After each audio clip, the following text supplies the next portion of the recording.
Je vais vous montrer exactement, point par point, comment faire pour avoir des soirées DJ, pour en avoir plus, pour avoir des meilleures soirées. Si aujourd'hui vous n'avez pas autant de soirées que vous aimeriez, c'est pas parce que vous savez pas mixer, c'est pas parce que vous savez pas qui contacter, c'est pas parce que vous n'avez pas de contact, c'est pas parce que vous êtes mauvais sur les réseaux sociaux. Si aujourd'hui vous n'avez pas de soirée, c'est plutôt parce que vous ne savez pas vous vendre, vous ne savez pas ce qu'il faut dire quand vous allez voir des patrons et des choses comme ça, vous ne savez pas négocier. Et en fait, d'ailleurs, la plupart du temps, vous avez peur d'aller voir les patrons parce que vous ne savez pas faire ça. Et donc aujourd'hui, je vais vous montrer exactement ce qu'il faut dire. Alors, au lieu de vous donner juste des conseils lambda comme ça, voilà, vous dire il faut faire ça, il faut dire ça, etc. Non, je vais aller beaucoup plus dans le détail, je vais vous montrer exactement le script que je donne à tous mes élèves et que du coup chacun de mes élèves utilise pour avoir voilà, 10, 15, 20 soirées par mois. Je vais vous le montrer exactement point par point. Alors, prenez des notes. Alors, avant de rentrer dans les détails, voilà ce qu'on va aborder aujourd'hui. On va voir le processus global qu'il faut aborder, ce qu'il faut dire pour se présenter en 30 secondes, les questions à poser pour comprendre la personne en face, c'est très très important. Et enfin, très important aussi, les prémices de la négociation. Alors, qui je suis pour vous parler de ça aujourd'hui? Moi, je m'appelle Gabriel. Quand j'ai commencé à mixer, donc c'était il y a 5 ans à peu près, j'étais complètement paumé, je ne savais pas du tout comment faire pour avoir plus de soirées. Voilà. J'avais bien appris à mixer, mais pour avoir des soirées, c'est quand même vraiment deux choses différentes, je ne savais pas comment faire. Alors, petit à petit, j'ai essayé par moi-même, ça marchait pas vraiment au début, et petit à petit, mon frère m'a aussi aidé. J'ai commencé à avoir, voilà, 2, 3 soirées par semaine, et du coup, je pouvais mixer toutes les semaines, et c'était vraiment super. Et donc pour faire ça, j'avais créé un plan d'action pour moi finalement, et dans ce plan d'action, histoire de bien préparer mes entretiens, mes rendez-vous avec les potentiels patrons que j'allais rencontrer, j'avais créé un script. Et donc ce script, je l'ai adapté, je l'ai modifié, je l'ai peaufiné jusqu'à ce qu'il devienne vraiment parfait. Et donc ce script-là, c'est celui que je partage aujourd'hui à mes élèves. Donc maintenant, moi j'accompagne les DJ à avoir plus de soirées.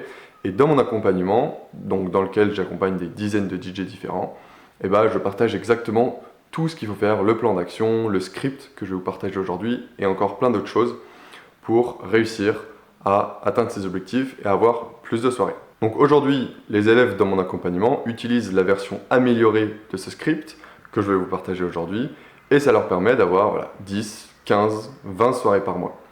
Donc on se retrouve tout de suite sur mon ordinateur pour que je puisse vous montrer exactement point par point ce script. D'ailleurs, restez bien jusqu'à la fin parce que j'ai une petite surprise à vous donner. Ok, du coup, on se retrouve donc sur mon ordinateur pour vous montrer directement le script. Donc voilà, pour vous montrer que c'est vraiment le script que mes élèves utilisent. Là, je suis sur l'incubateur à DJ, sur la plateforme.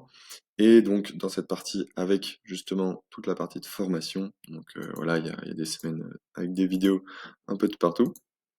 Donc c'est bien organisé. Et donc justement, dans cette semaine 5, parler et négocier, dans cette vidéo quoi dire, où justement on va voir exactement ce qu'il faut dire, etc. Il y a plusieurs ressources, dont le script en 30 secondes. Donc ce script en 30 secondes, on va cliquer dessus, et voilà. Donc, donc voilà, ça c'est vraiment le script que mes élèves utilisent. Donc je vais vous le présenter. Le but de ce script, comme je vous le disais, c'est vraiment de savoir exactement quoi dire, comment se présenter rapidement. Les gens, ils n'ont pas le temps quand vous allez les voir, quand vous les appelez au téléphone, peu importe. Voilà. Donc ce qui se passe, c'est que voilà, vous pouvez envoyer des messages, des mails, vous pouvez les appeler au téléphone, vous pouvez aller les voir chez vous. Il y a encore d'autres techniques de démarchage. Donc là, on va couvrir ce qu'il faut dire quand vous les appelez ou quand vous êtes chez eux, quand vous êtes en face d'eux, tout simplement. Donc, donc voilà, si vous envoyez des messages en soi, vous pouvez dire un petit peu la même chose que en appel téléphonique. Enfin, après, je vous laisserai vous inspirer. Donc d'abord, on va parler de ce qu'il faut dire quand on est en appel téléphonique, donc quand on les appelle. Et ensuite, on verra ce qu'il faut dire quand on est directement chez le client. Très important aussi. Voilà. Donc quand on est au téléphone, le but c'est de réussir à décrocher un rendez-vous en physique. Voilà, tout simplement parce que quand c'est par message ou ou au téléphone, les gens peuvent toujours dire oui oui, je vous rappelle, oui oui, machin, et au final ça peut ne pas aboutir. Alors que quand vous êtes en face à face directement avec eux, bah, ils peuvent pas s'échapper, en quelque sorte. Donc voilà.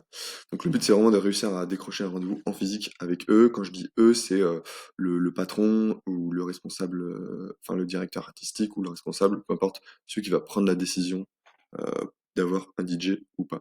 Voilà. Donc pour l'appel téléphonique, si vous tombez sur le répondeur, voilà, vous pouvez dire ça. Euh, donc voilà, il faut remplacer les parties bleues par vos informations personnelles.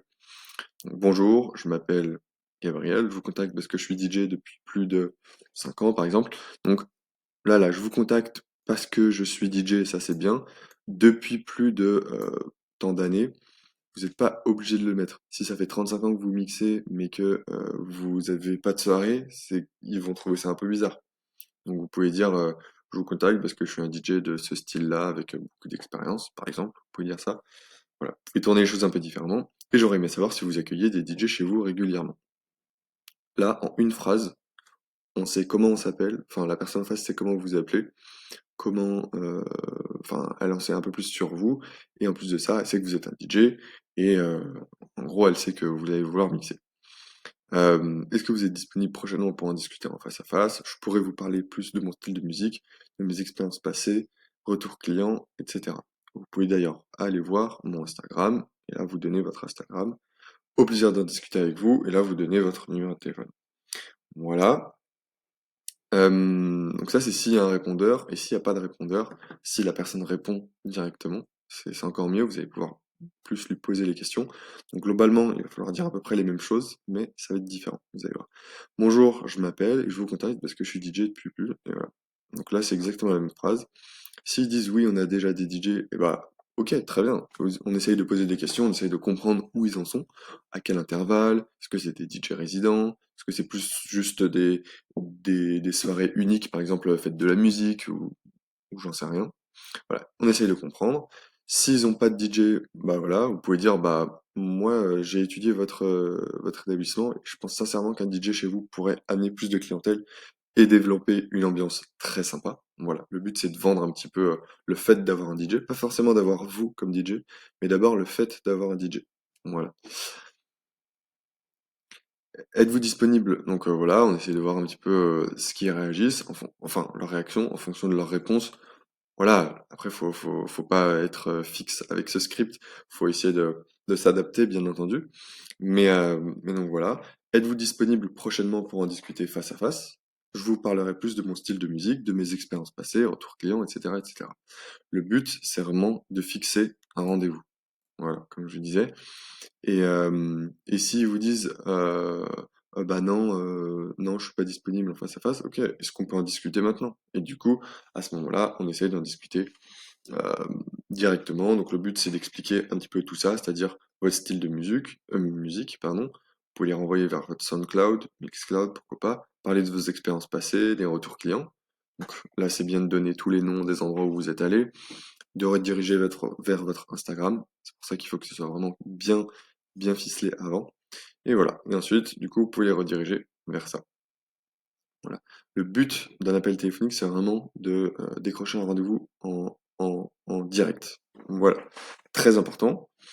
Et on remercie toujours. Donc, voilà. Ensuite, deuxième partie, donc c'est chez le client.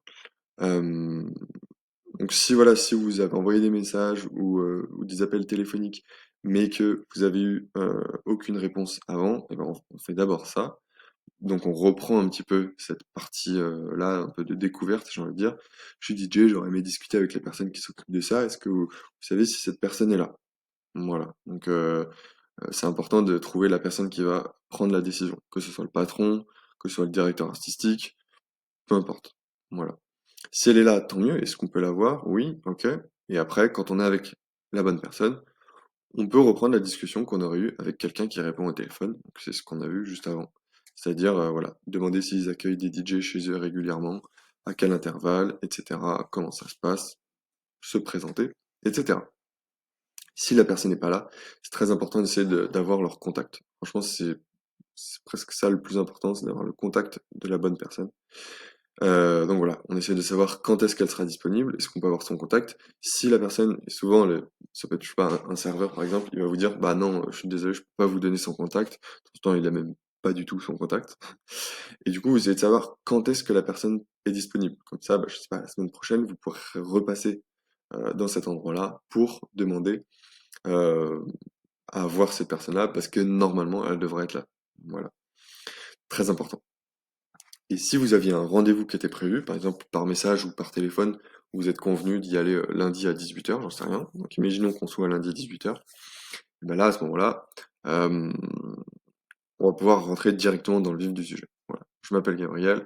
Aujourd'hui, je suis ici parce que je suis DJ depuis 5 ans et je voulais discuter avec vous un peu plus en profondeur de votre projet d'avoir un DJ ici. Donc voilà. Et là, c'est très important de poser des questions.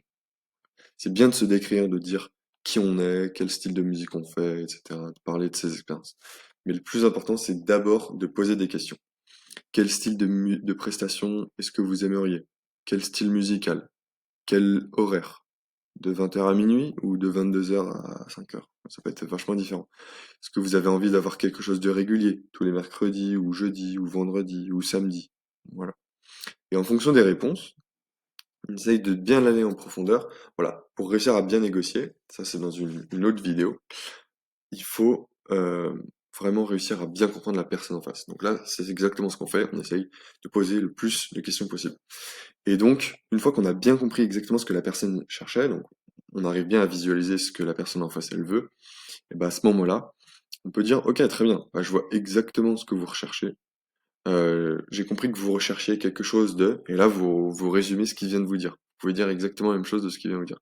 J'ai compris que vous cherchiez quelque chose de une ambiance assez chic, chaleureuse, lounge, cocktail, etc. Si c'est ça qu'il dit, par exemple. Donc voilà, dire un petit peu les styles de musique, la dose d'équipement aussi, s'il y en a besoin, des choses comme ça. Quelqu'un qui soit capable de faire ça, faire ci, faire ça. Voilà. Ça tombe bien, parce que j'ai moi-même l'habitude de mixer ce type de prestations, et j'aime bien jouer. Et là, vous décrivez un petit peu votre style de musique, etc. Mais il faut que ça colle avec ce que la personne en face, elle cherche. Donc en fait, c'est important de réussir à bien comprendre ce que la personne en face, elle cherche. Et si ça correspond pas du tout avec ce que vous faites, ça sert à rien. C'est pour ça que, avant d'aller se présenter face à des personnes, c'est bien important de savoir si le lieu vers lequel vous vous dirigez, c'est un bon ou si c'est un mauvais lieu, si ça va vous correspondre ou pas. Donc pour ça, j'ai aussi fait une vidéo. Donc je mettrai aussi l'affiche. Donc voilà, pour décider si un endroit est bien ou pas pour vous. Voilà. Donc voilà, au final, vous comprenez vraiment ce que la personne elle veut. Ensuite, vous allez vous décrire d'un bon œil, c'est-à-dire vous décrire, vous allez arrondir les bords pour que la personne en face comprenne que vous êtes la personne qu'il lui faut.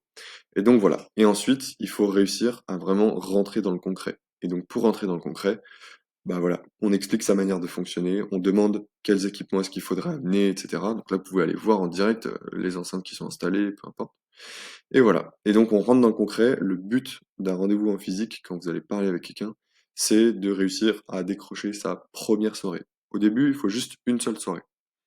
Une fois que vous aurez fait une soirée, ce sera beaucoup plus facile de décrocher une résidence, peu importe. Il y a des stratégies à mettre en place, bien entendu. Peut-être que j'en parlerai dans d'autres vidéos. Mais voilà. Déjà, le plus important, c'est d'avoir une première soirée à un endroit. Donc, on rentre dans le concret. Et enfin, faut aborder le point du prix, bien entendu. Le mieux, c'est de laisser la personne en face aborder la question du prix, c'est très important. Mais sinon, une fois que vous avez réglé tous les détails techniques et pratiques et que vous avez déjà fixé une première date d'essai, une fois que vous êtes d'accord sur tout, mais que vous n'avez pas abordé le prix, et que vous voyez que la personne en face ne va pas parler du prix, et ben là, à ce moment-là, c'est vous qui l'abordez, mais vous n'allez pas donner votre prix quand même. Vous allez poser la question du prix, c'est-à-dire, concernant le prix, avant que je vous donne mon prix, est-ce que vous avez un ordre d'idée ou une fourchette de combien une prestation comme celle-là coûte? Donc voilà, ça va vous permettre de voir un petit peu un point d'accroche. Si la personne vous dit 200 alors que vous étiez venu chercher 250, ça va être facile de négocier. 50 euros, ça devrait être facile de négocier 250. Si vous êtes venu chercher 250, mais imaginons la personne elle vous dit 300 ou 350, et bah tant mieux, vous venez de gagner 50, 100 euros en 5 secondes, juste en tournant cette question comme ça. Et si la personne elle vous dit je sais pas 50 euros alors que vous êtes là pour 250 euros, là vous allez dire ah non mais là je pense qu'il doit y avoir une petite erreur. En tout cas, ce type de prestation, habituellement, c'est plutôt autour des 250, 300 euros. Voilà. Après, si vous avez besoin d'arguments pour justement argumenter sur le prix, bon, moi j'ai fait une fiche de négociation générale, cette fois-ci là je la partage que à mes élèves, bien entendu. Voilà, donc bien entendu, c'est plus compliqué que ça. Ça, c'est une partie du processus pour avoir plus de soirées. C'est très important de bien maîtriser ce script. D'ailleurs, je vous avais promis une surprise. La surprise, c'est que vous retrouverez en description un lien pour aller télécharger directement ce script. Voilà. En tout cas, si je devais simplifier, c'est comme ça que je ferais. Après, aujourd'hui, si vous voulez aller plus loin, si vous voulez aller plus vite, si vous voulez vous faire accompagner justement, moi ce que je vous propose, c'est donc il y a un autre lien en description pour accéder à une étude de cas dans laquelle je vous montre justement comment faire pour avoir 10, 15, 20 soirées par mois en tant que DJ. Donc si vous êtes intéressé, vous pouvez cliquer sur le lien et pourquoi pas, on pourra vous accompagner par la suite. Voilà, donc c'était Gabriel et je vous dis à très vite dans une autre vidéo.